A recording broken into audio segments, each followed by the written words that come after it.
के पास डेडिकेटेड, आप लोग को सब मालूम है कि व्हाट्सएप नंबर भी है, ईमेल आईडी भी है। जो भी सूचना मिलती है अगर किसी भी नागरिक को कि एग्ज़ाम कॉम्प्रोमाइज़ हो सकती है, चाहे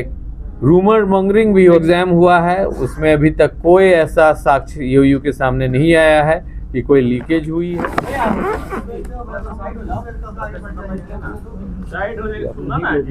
ओह सॉरी,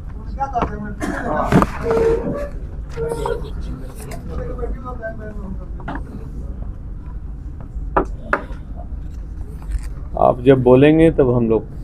प्रारंभ करेंगे। पहले आज की प्रेस वार्ता का विषय जो है वो स्पष्ट है। प्रश्न लीक एक संगठित अपराध बनकर उभर के आया है और इससे हमारे छात्र, उनके अभिभावक, उनके पेरेंट्स के मन में काफ़ी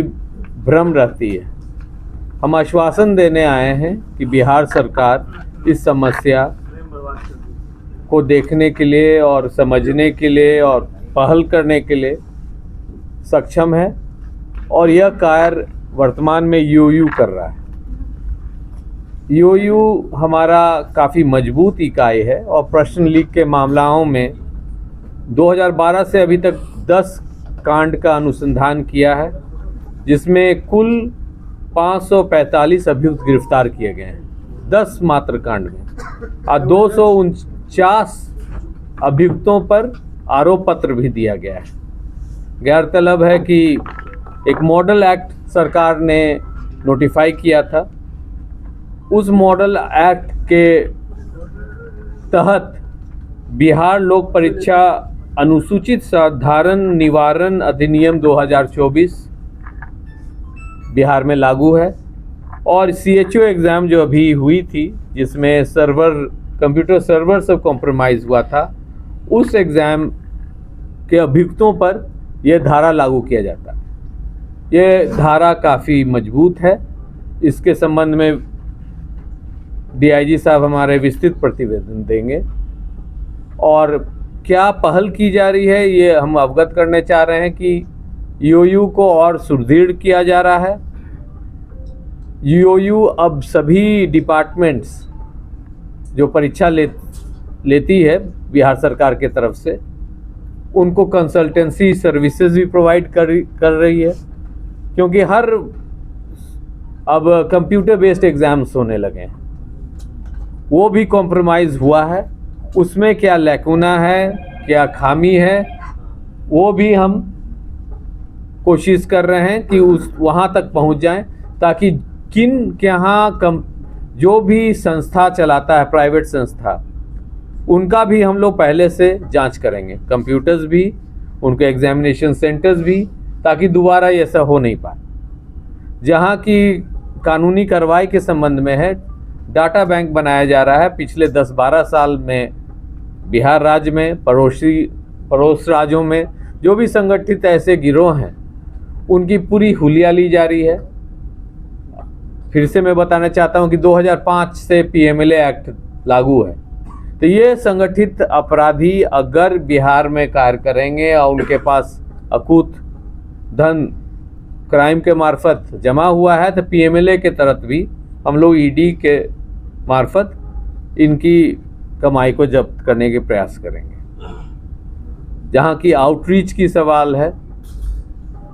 ईओयू के पास डेडिकेटेड, आप लोग को सब मालूम है कि व्हाट्सएप नंबर भी है, ईमेल आईडी भी है। जो भी सूचना मिलती है अगर किसी भी नागरिक को कि एग्ज़ाम कॉम्प्रोमाइज़ हो सकती है, चाहे रूमर मॉन्गरिंग भी होती है, तो ज़रूर भेजते रहें। एक एसपी के अंतर्गत एक स्पेशल सेल है, साथ में हम लोग cyber patrolling, social media monitoring भी करते हैं, जिसमें इस तरह की भ्रामक समाचारों का तथ्य के अंदर क्या है, क्या ये सत्य है कि नहीं है, ये सब हम देखते हैं। पिछला जो एग्ज़ाम हुआ है उसमें अभी तक कोई ऐसा साक्ष्य ईओयू के सामने नहीं आया है कि कोई लीकेज हुई है, और जो हुड़दंग उदंग 1-2 सेंटर में हुआ है उसके लिए जिला प्रशासन और जिला पुलिस काफ़ी सक्षम है। वैसे छात्रों पर कार्रवाई करने के लिए आपके मार्फत से हम सभी छात्रों को आश्वासन देने चाहते हैं कि जो पूर्व में घटनाएं घटी हैं उसके रोकथाम के लिए ईओयू और बिहार पुलिस एकदम सजग है। साथ ही साथ बिहार सरकार का पूरा सहयोग है और सब डिपार्टमेंट्स का भी सहयोग है कि आगे ऐसे कोई घटना नहीं घटे जिससे कि राज्य की छवि बिगड़ती है। आगे का जो डिटेल्ड ब्यौरा देंगे मानवजीत ढिल्लों साहब, ये डीआईजी ईओयू हैं, काफ़ी एक्सपीरियंस्ड हैं। इनकी बहुत बहुत धन्यवाद। जैसे कि सर ने प्रारंभ में बताया है कि बिहार पुलिस पूरी तरह से प्रतिबद्ध है। ये जो संगठित गिरोहों के द्वारा बार बार परीक्षा लीक के मामले हो रहे हैं और बिहार पुलिस में आर्थिक अपराध इकाई ही बिहार पुलिस की तरफ से नोडल इकाई है जो ऐसे सभी कांडों को और मामलों को सूचना और आसूचनाओं को डील करती है। जैसे सर ने बताया कि इसी वर्ष आप सभी अवगत हैं कि वर्ष 2024 में ही बिहार सरकार के द्वारा बिहार लोक परीक्षा अनुचित साधन निवारण अधिनियम 2024 लागू किया गया है।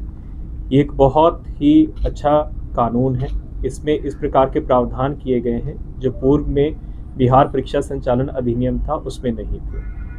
जैसे कि उदाहरण स्वरूप अब कोई भी परीक्षा लीक में यदि किसी संगठित गिरोह उसकी शामिल होने के तथ्य प्रकाश में आते हैं तो 10 वर्ष की सज़ा की गई है। पहले जो सज़ा थी सज़ा बहुत कम थी और 1 करोड़ से लेकर 10 करोड़ तक के फाइन का इसमें प्रावधान किया गया है। इसका एक और जो अच्छा फीचर ये है कि अगर कोई भी संस्थान चाहे परीक्षा कंडक्ट करने वाली एजेंसी जिसको दिया गया है या फिर एग्जामिनेशन सेंटर्स हैं उनकी संलिप्तता प्रकाश में आती है तो उनके भी जो चल और अचल संपत्ति उसको आइडेंटिफाई करके उनकी कुर्की जब्ती की जा सकती है और इसकी वजह से जो सरकार को नुकसान होता है परीक्षा संचालन क्योंकि पैसा लगता है सरकारी राजस्व की इसमें क्षति होती है तो उसका कंपनसेशन किया जा सकता है। तो इसी मामले में जो भी आप जानते हैं कि जो CHO का कम्युनिटी हेल्थ ऑफिसर्स का जो परीक्षा लीक हुआ है पहली बारी बिहार राज्य में इस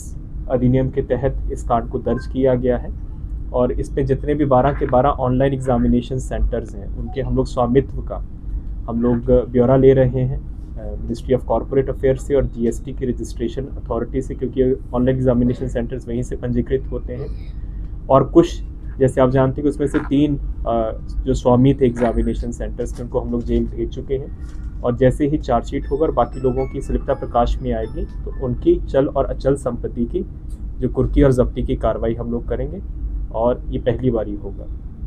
इससे पहले जैसे ADG हेडक्वार्टर सर ने बताया कि अभी तक जब से आर्थिक अपराध इकाई का गठन हुआ है लगभग 10 परीक्षा लीक के मामले हम लोगों ने इनका अनुसंधान किया है। जो हाल फिलहाल 2022 से बड़े बड़े परीक्षा लीक के मामले हुए BPSC का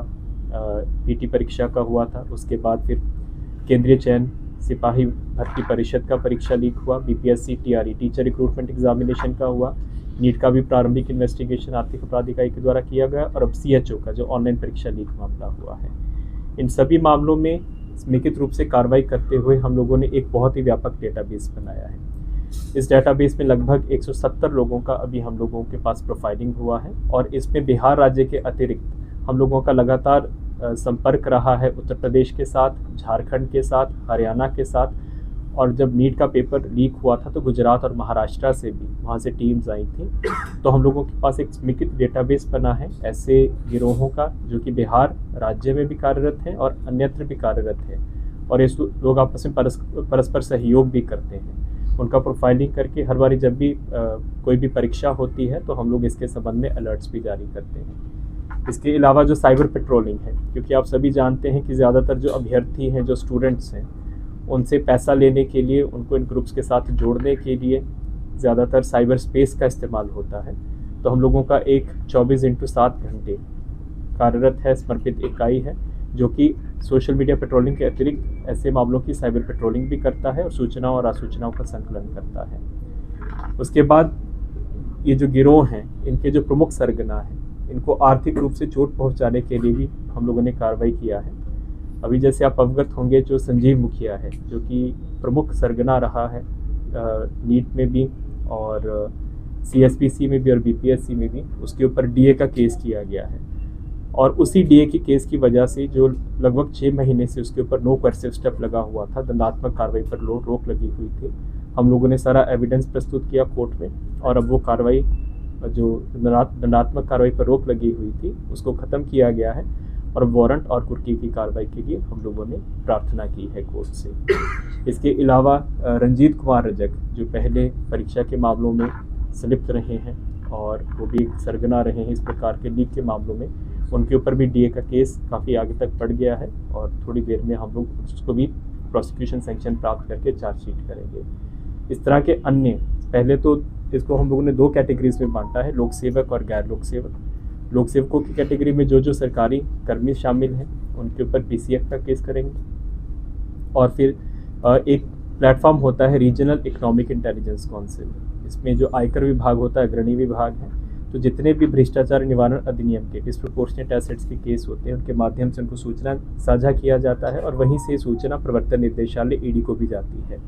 तो ये दोनों पीसीएफ के केसेस में ऑलरेडी सूचना प्रवर्तन निर्देशालय को भी दी गई है ताकि वो भी अपने स्तर पर कार्रवाई कर सकें। जो गैर सरकारी सेवकों के मामले हैं जिसमें जो संगठित गिरोह के बाकी सदस्य हैं, जैसे मैंने आपको बताया कि जो नया अधिनियम लागू हुआ है उसमें उनकी चल और अचल संपत्ति को फोरफीट करने का प्रावधान है, उसको लेकर उनका इन्वेस्टिगेशन वित्तीय अनुसंधान किया जा रहा है और उन लोगों के ऊपर भी सख्त कार्रवाई की जाएगी। इसके अलावा हम लोगों ने एक समर्पित रूप से आर्थिक अपराध इकाई में एक परीक्षा सेल का गठन किया है। जब भी कोई परीक्षा होती है तो एक समर्पित डेडिकेटेड ईमेल आईडी और व्हाट्सएप नंबर हम लोग जारी करते हैं, आप लोग सभी अवगत हैं, हम लोग अपनी परामर्शिका में एडवाइजरी में उसको देते भी हैं और उसके माध्यम से काफ़ी सूचनाएं और आसूचनाओं का हम लोग संकलन करते हैं और उसके ऊपर हम लोग प्रोसेसिंग करके कार्रवाई भी करते हैं। जैसे सर ने बताया कि अब हम लोग आउटरीच का भी काम कर रहे हैं। जो बीपीएससी का परीक्षा लीक हुआ, टीआरई का और सीएसपीसी का परीक्षा लीक हुआ और इवन जब नीट परीक्षा को लेकर हाई पावर्ड कमेटी बना था तो उसमें तीनों जगह पे आर्थिक अपराध इकाई के द्वारा परामर्शिका मांगी गई थी। वहाँ पे जाके हम लोगों ने बैठकें भी की और कुछ सुधारात्मक सुझाव भी दिए थे जिसके कारण बीपीएससी और सीएसपीसी का सफलतापूर्वक दोबारा परीक्षा लिया गया है जिसमें किसी प्रकार का कोई आरोप लीक को लेकर नहीं आया है। अभी जो ऑनलाइन परीक्षा लीक हुई है इसको भी लेकर हम लोगों ने अपने अनुसंधान में पाया है कि कहाँ पे लूप होल्स थे, कहाँ पर खामियां थी, उसको लेकर एक हम लोग सुधारात्मक सुझाव प्रतिवेदन एक एडवाइजरी परामर्शिका बना रहे हैं और जल्दी ही इसको सभी जो संबंधित एजेंसियां हैं जो इस प्रकार की ऑनलाइन परीक्षाएं कंप्यूटर बेस्ड टेस्ट लेती हैं उनके साथ हम लोग उनको साझा करेंगे। धन्यवाद। सर